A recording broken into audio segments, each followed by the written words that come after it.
नमस्कार, आप देख रहे हैं 4 PM और मैं हूं अभिषेक मिश्रा।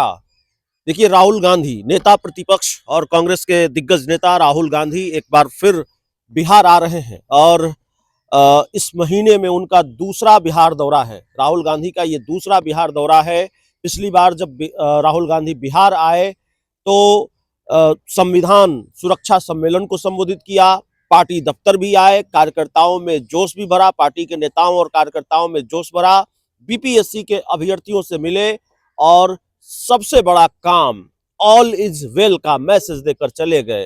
राजद सुप्रीमो लालू प्रसाद यादव से मिले, राबड़ी देवी से बातचीत हुई, तेजस्वी यादव से बातचीत हुई और तेजस्वी यादव से मिलने के लिए तो राहुल गांधी चले गए राजद की राष्ट्रीय कार्यकारिणी की बैठक में पटना के मौर्या होटल में। तो इंडिया गठबंधन में ऑल इज वेल है, इसका मैसेज राहुल गांधी ने दिया है। अब एक बार फिर वो बिहार आ रहे हैं। राहुल गांधी के बिहार दौरे पर बातचीत करेंगे। हमारे साथ कांग्रेस के मुख्य प्रवक्ता, बिहार में मीडिया विभाग की कमान भी संभालते हैं, राजेश राठौड़ साहब, अक्सर इनसे बातचीत भी होती है। राठौड़ साहब, इस महीने में राहुल गांधी का दूसरा बिहार दौरा है और ऐसी स्थिति परिस्थितियों में आज बातचीत हो रही है। कांग्रेस के लिए एक दुखद खबर भी है। आज कांग्रेस के दिग्गज नेता विधायक दल शकील अहमद जी के पुत्र का निधन हो गया है। उनके सुसाइड की खबर आई है। लेकिन राहुल गांधी के बिहार दौरे पर बातचीत जरूरी भी है आपसे। बिहार आ रहे हैं, इस बार क्या मैसेज देकर जाएंगे और राहुल गांधी के बिहार दौरे को लेकर क्या तैयारियां हैं? ऐसा प्रथम बता कि शकील साहब के बेटा का जो देहांत हुआ है, हम सब मर्माहत हैं। जी।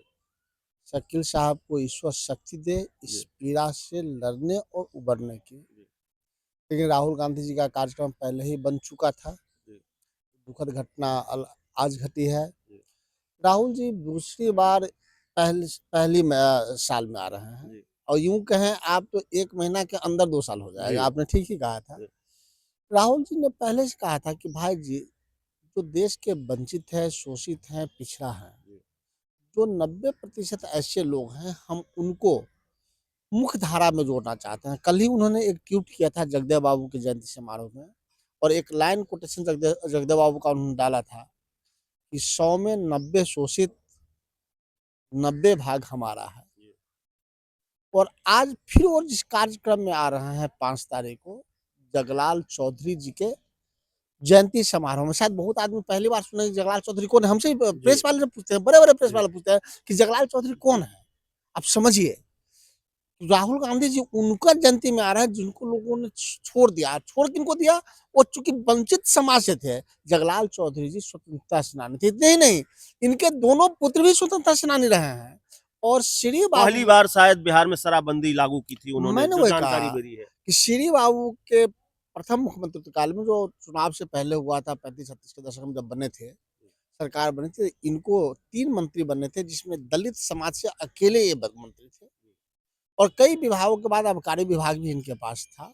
और शराबबंदी का मतलब पासी समाज से आने के बावजूद भी शराबबंदी पे जोर उस समय से इनका था और संपूर्ण बिहार में जो पुराना बिहार था उसको तो बंद नहीं कर पाया। तो पुराने 17 जिले थे, लेकिन उसमें सारण, मुजफ्फरपुर, हजारीबाग, रांची ऐसे जिलों में इन्होंने शराबबंदी की थी।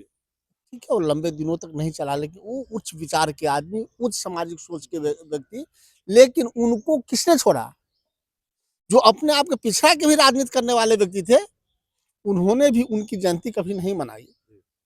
तो राहुल गांधी जी उन्हीं के जयंती समारोह में भाग लेने आ रहे हैं और देश को, समाज को बताना चाहते हैं कि जितने दबे कुचले समाज हैं, उन सबको हम मुख्य धारा से लाना चाहते हैं, जिसका एक बड़ा उदाहरण इस 5 तारीख को जगलाल चौधरी जी के जयंती समारोह से होगा। ठीक है, जगलाल चौधरी की जयंती समारोह में शामिल होने के लिए राहुल गांधी बिहार आ रहे हैं। देखिए, अब विशुद्ध राजनीतिक सवाल भी होंगे। राहुल गांधी जैसे बड़े नेता अगर बिहार आएंगे, कांग्रेस के इतने बड़े नेता का बिहार दौरा और 1 महीने में दूसरी बार बिहार दौरा, विशुद्ध राजनीतिक सवाल भी होंगे। जो राजनीतिक सवाल है वो ये है कि कांग्रेस अपना अपना वोट बैंक में नया वोट बैंक जोड़ने की कोशिश कर रही है। कांग्रेस अति पिछड़ा वोट बैंक को जोड़ने की कोशिश कर रही है। कांग्रेस नए वोटरों को अपनी पार्टी के साथ जोड़ने की कोशिश कर रही है और स्ट्राइक रेट पर खासा जोर है। पार्टी का सांगठनिक ढांचा मजबूत हो, ये हर पार्टी कोशिश करती है, लेकिन जो 2020 में हुआ वो 2025 में न हो। स्ट्राइक रेट पर खासा जोर है और जाहिर है आप उत्साहित भी हैं। लोकसभा चुनाव में स्ट्राइक रेट बेहतर रहा आपका पिछली बार की तुलना में। तो क्या तैयारी है, क्या प्लान है 2025 को लेकर? राहुल गांधी के बिहार दौरे से तो बहुत सारे संकेत मिलते हैं। देखिए, पिछड़ों की आवाज उठाने वाले, दलितों शोषितों की आवाज उठाने वाले क्षेत्रीय नेता तो अनेक हुए। जी। अब अलग से हम बात कर सकते हैं। अब मुलायम सिंह जी की बात कभी किए गई, मायावती जी की बात की, बिहार में लालू यादव ने, नीतीश कुमार जी पिछड़ों की बात किए, सुशील मोदी, रामविलास जी भी किए। वो जी। एक सेक्टर था इनका। जी। अब साउथ में भी सेक्टर वाइज था, लेकिन पहली बार संपूर्ण देश में पिछड़ों की बात न करने वाले, सिर्फ काम करने वाले कोई नेता हैं तो राहुल गांधी हुए हैं, कि देश भर में एक साथ वो जो दबे कुचले समाज है उनको मुख्यधारा से लाना चाहते हैं। उस काम के क्रम में आपने देखा कि पिछले 2 सालों में राहुल गांधी जी उन सब वर्गों के साथ सिर्फ संवाद ही नहीं किया, उन्होंने काम किया। चाहे मछुआरा समाज हो, बढ़ई समाज हो, मोटरसाइकिल बनाने वाले व्यक्ति हो, कुली समाज के लोग हो, उन्होंने कुली से वार्ता नहीं की। कुली समाज के लोगों के साथ सर पे उन्होंने बस्ता ढोया है। तो राहुल गांधी सब समाज के बीच में जाके उनको मुख्य धारा से जोड़ना चाहता है। जब मुख्य धारा से जुड़ेंगे और जिनको जोड़ने का प्रयास करेंगे और जो जुड़ रहे हैं, स्वाभाविक बात है राहुल गांधी की बात करेंगे, राहुल गांधी को वोट की बात करेंगे।